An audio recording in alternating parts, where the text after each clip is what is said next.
ముఖ్యంగా కూటమి ప్రభుత్వం అధికారంలోకి వచ్చి దాదాపు 20 నెలలు కాబోతుంది. ఎన్నికల ముందు అనేక హామీలు ఇవ్వడం జరిగింది.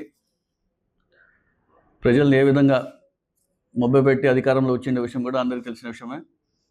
సూపర్ 6 అని చెప్పేసి అప్పుడన్నీ ఎన్నికల ముందు సూపర్ షోలు చేసి, సూపర్ పబ్లిసిటీలు చేసి, సూపర్ మార్కెటింగ్ చేసి అన్ని తప్పుడు హామీలు ఇచ్చి ఏ విధంగా అధికారంలో వచ్చిన విషయం కూడా అందరికీ తెలిసినదే.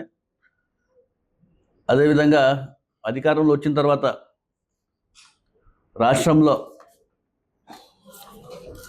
ప్రతిరోజు ఏదో ఒక ఇష్యూతో ముందుకు పోతున్న విషయం కూడా మనం చూసాం. ఏ విధంగా పరిపాలన కొనసాగిస్తున్న విషయం కూడా మనం అందరూ కూడా గమనిస్తూనే ఉన్నాం.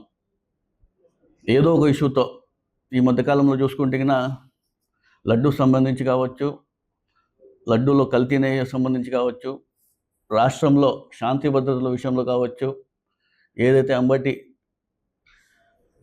రాంబాబు గారు కావచ్చు, అదేవిధంగా జోగి రమేష్ గారి ఇంటిపైన దాడులు కావచ్చు, ఇవన్నీ కూడా చేస్తుండేవన్నీ కూడా తప్పుడు పనులు. మరి దీనిలో అన్నిటి కూడా డైవర్షన్ పాలిటిక్స్ చేయాలని చెప్పేసి కూటమి ప్రభుత్వం నాయకులు తీసుకొని ముందుకు వస్తున్న విషయం కూడా మనం అందరూ కూడా చూస్తున్నాం. అదేవిధంగా నగరంలో కూడా, రాష్ట్రంతో పాటు నగరంలో కూడా ఈ మధ్యకాలంలో ఏమేమి ఇష్యూస్ జరిగిన విషయం కూడా మరీ నేను చెప్పాల్సిన అవసరం లేదు. ఏమేమి సంఘటనలు జరుగుతున్నాయో కూడా అందరికీ తెలిసిన విషయమే. ఇవన్నీ కూడా వీళ్ళు ప్రజల సమస్యలు, ప్రజలు ఇబ్బంది పడుతున్న ప్రాబ్లమ్స్ పైన దృష్టి పెట్టుకోకుండా కేవలం డైవర్షన్ పాలిటిక్స్తో ముందుకు వెళ్తున్న విషయం కూడా మీరందరూ కూడా గమనించాలని తెలియజేస్తున్నాను. కేవలం కక్ష రాజకీయాలు, కక్ష సాధింపు, కక్ష రాజకీయాలు చేస్తున్నారు తప్ప ప్రజలు ఏ విధంగా క్షేత్రస్థాయిలో ఇబ్బంది పడుతున్నారు, ఏ విధంగా వీళ్ళందరూ కూడా గురి అవుతున్న విషయం కూడా ఎవరు పట్టించుకోకుండా ముందుకు పోతున్న విషయం కూడా ప్రజలందరూ కూడా గమనించాలని కూడా తెలియజేస్తున్నాను. గత సంవత్సర కాలం నుంచి నేను మేయర్గా కావచ్చు, మా కార్పొరేటర్లు కావచ్చు, మా వైసీపీ పాలకవర్గం కావచ్చు, మా దగ్గరికి ప్రజల సమస్యలు వస్తుంటాయి. ప్రజలు ఇబ్బంది పడేటటువంటి కూడా మేమన్నీ కూడా ఇప్పటికే ఎన్నోసార్లు గతంలో ఉన్నటువంటి కమిషనర్ కావచ్చు, కలెక్టర్ గారికి కూడా కావచ్చు, ఇన్ని సమస్యలు ఉన్నాయి అనంతపురం నగరంలో అని చెప్పేసి అనేక సార్లు కూడా మేము వాళ్ళ దృష్టికి తీసుకోవడం జరిగింది. ఎన్నిసార్లు తీసుకోండి, మీరు చర్యలు మాత్రం ఉండవు. ఎందుకు వైఎస్ఆర్సీపీ పాలకవర్గమనా, లేకపోతే వైఎస్ఆర్సీపీకి సంబంధించి కార్పొరేటర్లు ఉన్నారనా, లేకపోతే వైఎస్ఆర్సీపీకి సంబంధించి మేయర్ ఉన్నారని చెప్పేసి ఏ ఒక్క చర్య కూడా తీసుకుపోవడం, వీళ్ళందరూ కూడా మా పైన కక్ష కాదు, ప్రజలపైన కక్ష కట్టినట్టు ఈ విధంగా ప్రభుత్వం వ్యవహరిస్తున్న విషయం కూడా మీ అందరు కూడా తెలియజేస్తున్నాను. అదేవిధంగా చూసుకుంటే కూటమి ప్రభుత్వం ఈరోజు మనం చూసుకుంటే మేము అనేక సమస్యలు అధికారులకు కావచ్చు, కమిషనర్ దృష్టికి తీసుకెళ్ళినా కూడా కొంతమంది అధికారులు మేము చెప్పిన సమస్యలు పని చేయాలని అనుకుంటారు వాళ్ళు, కానీ కూటమి ప్రభుత్వంలో ఉన్నటువంటి ప్రజాప్రతినిధులు కావచ్చు, వాళ్ళ నేతలకి భయపడి మా ఒక పని చేయకపోవడం కూడా బాధాకరం కూడా మీ అందరికీ తెలియజేస్తున్నాను.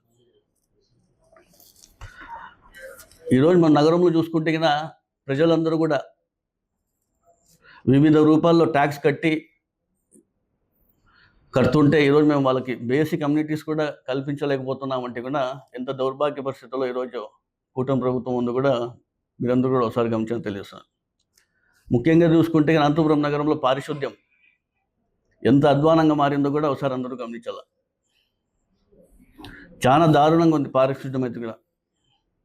చెత్త సేకరణ చేయరు, డోర్ టు డోర్ కలెక్షన్ లేదు, గార్బేజ్ పాయింట్స్ అయితే కూడా మెయిన్ రోడ్స్లో 2-3 రోజులైనా కూడా చెత్త ఎత్తని పరిస్థితి.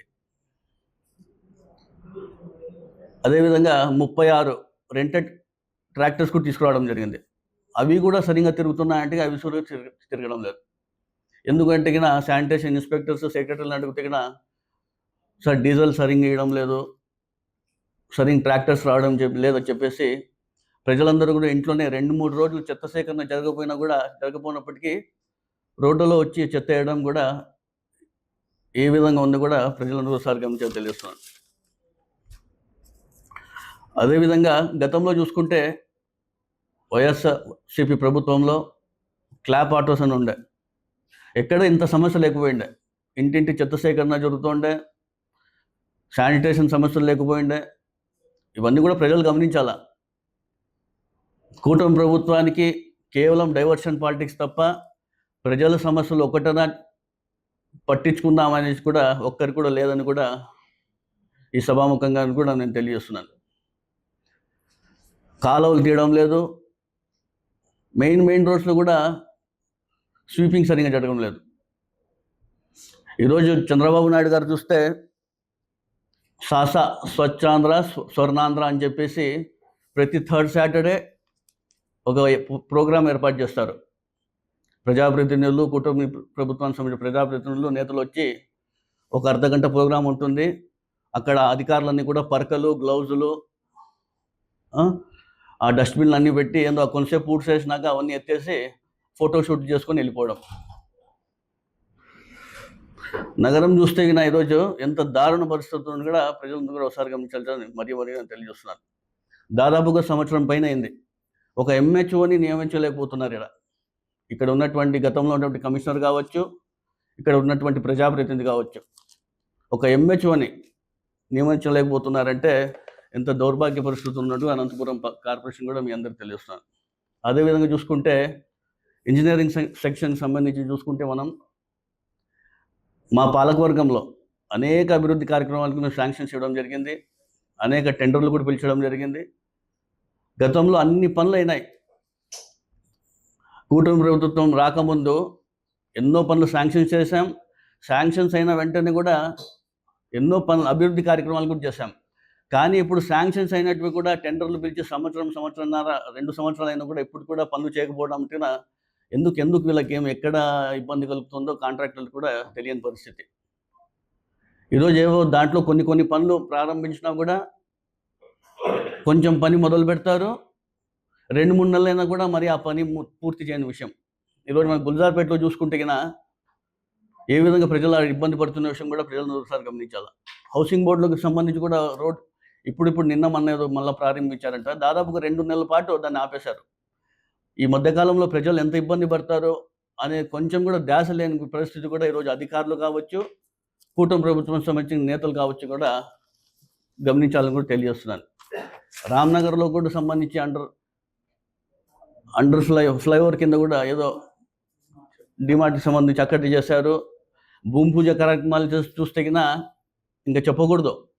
ఎన్ని భూమి పూజలు చేసి ఉంటారంటే కేవలం అప్పటికప్పుడు రావాలా, శిలాఫలకం వేయాలా, ఫోటో కూడా ఉంటుంది, శిలాఫలకం ఫోటో వేసుకోవాలా, ఆ ఫోటో షూట్ చూసుకొని వెళ్ళిపోవాలా తప్ప మళ్ళీ పనులు ప్రారంభించే పాపన కూడా మీ అందరూ తెలియజేస్తున్నాను. ఎన్క్యాప్ సంబంధించిన పనులు కూడా ఈరోజు పనులు కావడం లేదంటే ఎంత దౌర్భాగ్య పరిస్థితుల్లో అధికారులు కావచ్చు, కూటమి నేతలు ఏ విధంగా ఉన్నారో కూడా మీ అందరూ తెలియజేస్తున్నారు. అదేవిధంగా ఎన్క్యాప్ సంబంధించి గతంలో మేము కొన్ని వెహికల్స్ కూడా తీసుకురావడం జరిగింది.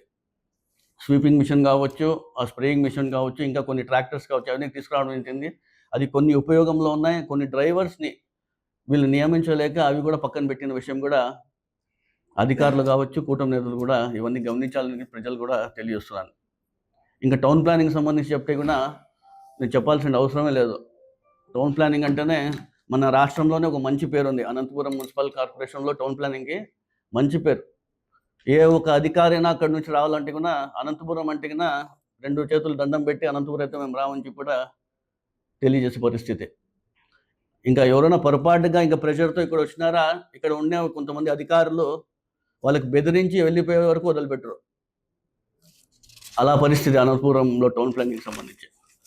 అదేవిధంగా చూసుకుంటే ఏదో ఒకరో ఇద్దరు ఉన్నారు ఇక్కడ, కేవలం వాళ్ళ ఆదాయం కోసం ఇక్కడ పనిచేస్తున్నారు తప్ప ఈ 20 నెలల కాలంలో అనంతపురం నగరంలో మెయిన్ రోడ్స్ కావచ్చు, మెయిన్ రోడ్లో ఉన్నటువంటి స్థలాలు కావచ్చు, కొన్ని అప్రూవల్ లేకుండా కడుతున్నా కూడా కళ్ళు మూసుకొని చూసినట్టు పోతున్నారంటే ఏ విధంగా ఈరోజు కూటమి ప్రభుత్వం ఉన్నటువంటి నేతలతో భయపడి వీళ్ళంతా ఊరికే ఉన్నారో తెలియని పరిస్థితి. ఎక్కడ చూసినా ఎక్స్ట్రా ఫ్లోర్స్ కావచ్చు, సెల్లార్స్ కావచ్చు, డీవియేషన్ అవుతూ ఏమైనా కానివ్వండి, ఒక అప్రూవల్ కావాలన్నా కూడా కూటమి నేతలు ఇంటి దగ్గర నుంచి అప్రూవ్ అయితేనే వీళ్ళు ఇక్కడ అప్రూవ్ చేసే పరిస్థితి. అంత దౌర్భాగ్య పరిస్థితితో టౌన్ ప్లానింగ్ ఉండేదని తెలియజేస్తున్నాను. ముఖ్యంగా మొన్నటి రోజున ఇక్కడ ఉన్నటువంటి ఆర్డీ గారికి కూడా ఇన్ఛార్జ్గా నియమిస్తే ఆయన కూడా వద్దు అని చెప్పేసి ఆయన ఆర్డర్స్ కూడా రద్దు చేసుకునే విషయం కూడా ప్రజలను కూడా ఒకసారి గమనించాలి. ఇంకా బీపీఎస్ చెప్తారా, ప్రభుత్వం ఏదో కొన్ని అన్ఆథరైజ్ బిల్డింగ్స్ అన్ని ఆథరైజ్ చేసుకొని చెప్పేసి బీపీఎస్ స్కీమ్ తీసుకురావడం జరిగింది. మా నగరం తప్ప వేరే మున్సిపాలిటీ అన్ని చోట్ల కూడా ఎన్ని అప్లికేషన్స్ వచ్చినాయి కూడా ఆల్మోస్ట్ అన్ని అయిపోయి కూడా వచ్చినాయి. ఇక్కడ బేరాలు కుదరలేదా, లేకపోతే కూటమి ప్రభుత్వం నాయకులతో ఇంకా వాళ్ళ ఇంటికి పోయి వీళ్ళంతా ఇప్పుడు ఈ మధ్యకాలంలో ఎవరు లేరు కదా కూటమి నాయకులందరూ కూడా, వాళ్ళతో బేరాలు కుదరక ఇక్కడ అన్ని అప్లికేషన్లు పెండింగ్ పెట్టినారా అని చెప్పేసి కూడా ఇవన్నీ కూడా నేను తెలియజేస్తున్నాను. ఎంత దారుణంగా ఉందంటే పరిస్థితి అనంతపురంలో,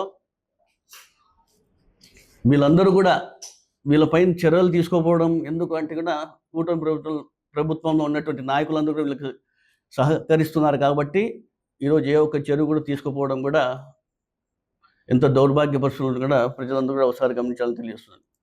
ఎక్కడ విఎల్టీలు ఉండవు, ఎక్స్ట్రా ఫ్లోర్ ఇచ్చిన మట్లు కట్టేస్తున్నారు, సెల్లార్ చూస్తే సెల్లర్లు ఉంటాయి, డీవేషన్లు ఉంటాయి, మెయిన్ రోడ్స్లో అప్రూవల్ లేకుండా కట్టేస్తున్నారు, పెద్ద పెద్ద షెడ్లు వేసేస్తున్నారు. ఇవన్నీ చూపించండి, గత ప్రభుత్వంలో మేమున్నప్పుడు అవన్నీ చూపించండి, నేను చూపిస్తా చెప్తాను. నేను ఈ 20 నెలల కాలంలో చూడండి, గతం మేము ఉండే 3 కాలంలో చూపించండి. మీరు ఎక్కడైనా ఇన్ని సంఘటనలు జరిగినాయా మా ప్రభుత్వం చూపించండి. మీరు ప్రతి సందుకు చూపిస్తాం. ఇప్పుడు మేము ప్రతి సందుకి అప్రూవల్లో ఉండవు, పెద్ద పెద్ద షెడ్లు వేసేసినారు. ఏమంటే కళ్ళు నిద్రపోయినారు అధికారులు ఏమన్నా? కమిషనర్ గతంలో ఉండే ఒక కమిషనర్ బాలస్వామి అని, గ్రేట్ బాలస్వామి గారు ఉండరు.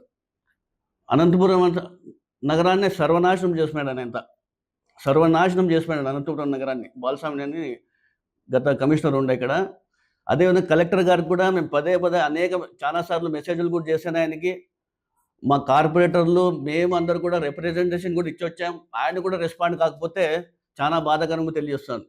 కలెక్టర్ గారు చూడండి, ఇక్కడ పరిస్థితి చాలా ఘోరంగా ఉంది అనంతపురం మున్సిపల్ కార్పొరేషన్లో. మీకు అనేక సార్లు మేము రిప్రజెంటేషన్ ఇచ్చి నేను మీకు మెసేజ్లు పెట్టినా కూడా మీరు రెస్పాండ్ కావడం లేదంటే కూడా ఇదేం మా సొంత పని కోసం మీకేం చెప్పడం లేదు. అనంతపురం నగరంలో ఇలాంటివి జరుగుతున్నాయని చెప్పి మీ దృష్టికి తీసుకొస్తున్నారు. మీరు ఒక మా సుపీరియర్ అథారిటీ కాబట్టి మీ దృష్టికి మేము తెస్తున్నాం. మీరు పట్టించకపోతే ఇంకా మేము ఎవరు చెప్పాలో అర్థం కాని పరిస్థితి అని కూడా ఈ కూటమి ప్రభుత్వంలో కూడా నేను తెలియజేస్తున్నాను. ఇవన్నీ కూడా ప్రజలందరూ కూడా ఒకసారి గమనించాలా. రెవెన్యూ సెక్షన్ సంబంధించి కూడా అనేక ఇష్యూస్ కూడా ఉన్నాయి. గతంలో కూడా ఒకటి జరిగింది, శారదా నగర్ సంబంధించి డాక్యుమెంట్స్ లేకుండా టైటిల్ ట్రాన్స్ఫర్ చేసిన విషయం కూడా ఉన్నాయి. దీనిపై అన్నిటి కూడా మీరు అందరూ కూడా ఖచ్చితంగా దృష్టి పెట్టి కరెక్ట్ చేసే విధంగా ముందుకు పోవాలని కూడా తెలియజేస్తున్నాను. అదేవిధంగా సిబిల్స్ సంబంధించి కూడా మా పాలనలో చూసుకోండి. మీరు సిబిల్స్ గత 3 yearsలో సిబిల్స్ సంబంధించి మొత్తం డేటా తీపియండి. ఇప్పుడు సిబిల్స్ ఎన్ని చేసినారో అవి గుర్తియండి. మీరు ఎంత దారుణమైన పరిస్థితి ఉందంటే పడితే సిబిల్స్ చేసేస్తున్నారు. సొమ్ముని ఇంత దుర్వినియోగం చేస్తున్నారంటే కూడా అధికారులపైన కూడా హైయర్ అథారిటీస్ ఖచ్చితంగా వీటిపైన కూడా చర్యలు తీసుకోవాలని కూడా నేను తెలియజేస్తున్నాను. ఇప్పుడు కొత్తగా కమిషనర్ గారు వచ్చి దాదాపు 1 week 10 days అయింది. వీటిపైన అన్నిటి కూడా మీరు కూడా ఖచ్చితంగా దృష్టి పెట్టాలని కూడా తెలియజేస్తున్నాను. ఇప్పటికే 10 రోజులు అయింది, మీకు కూడా తెలిసి ఉంటాయి ఇక్కడ ఏమేమి జరుగుతాయని కూడా. ఇన్ని అవకతవకలు జరుగుతున్నాయి ఇక్కడ అన్నీ కూడా. ఖచ్చితంగా కొత్త కమిషనర్ గారు దృష్టి పెట్టి దీన్ని అన్నిటి కూడా సరిచేయాలని చెప్పేసి తెలియజేసుకుంటే, ప్రజా సమస్యలపైన ఖచ్చితంగా మేము ఎప్పుడు ప్రజాపక్షాన పోరాడుతూనే ఉంటాం, ప్రజాపక్షాన్ని నిలబడతాం. వైఎస్ఆర్సీపీ కాంగ్రెస్ పార్టీ ఎప్పుడు ప్రజల పక్షాన మేము ఉంటాం తెలియజేసుకుంటూ ఈ ప్రజా సమస్యలన్నీ కూడా లేకున్నట్లు చూడాలని చెప్పి రాబోయే రోజులు తెలియజేస్తాం.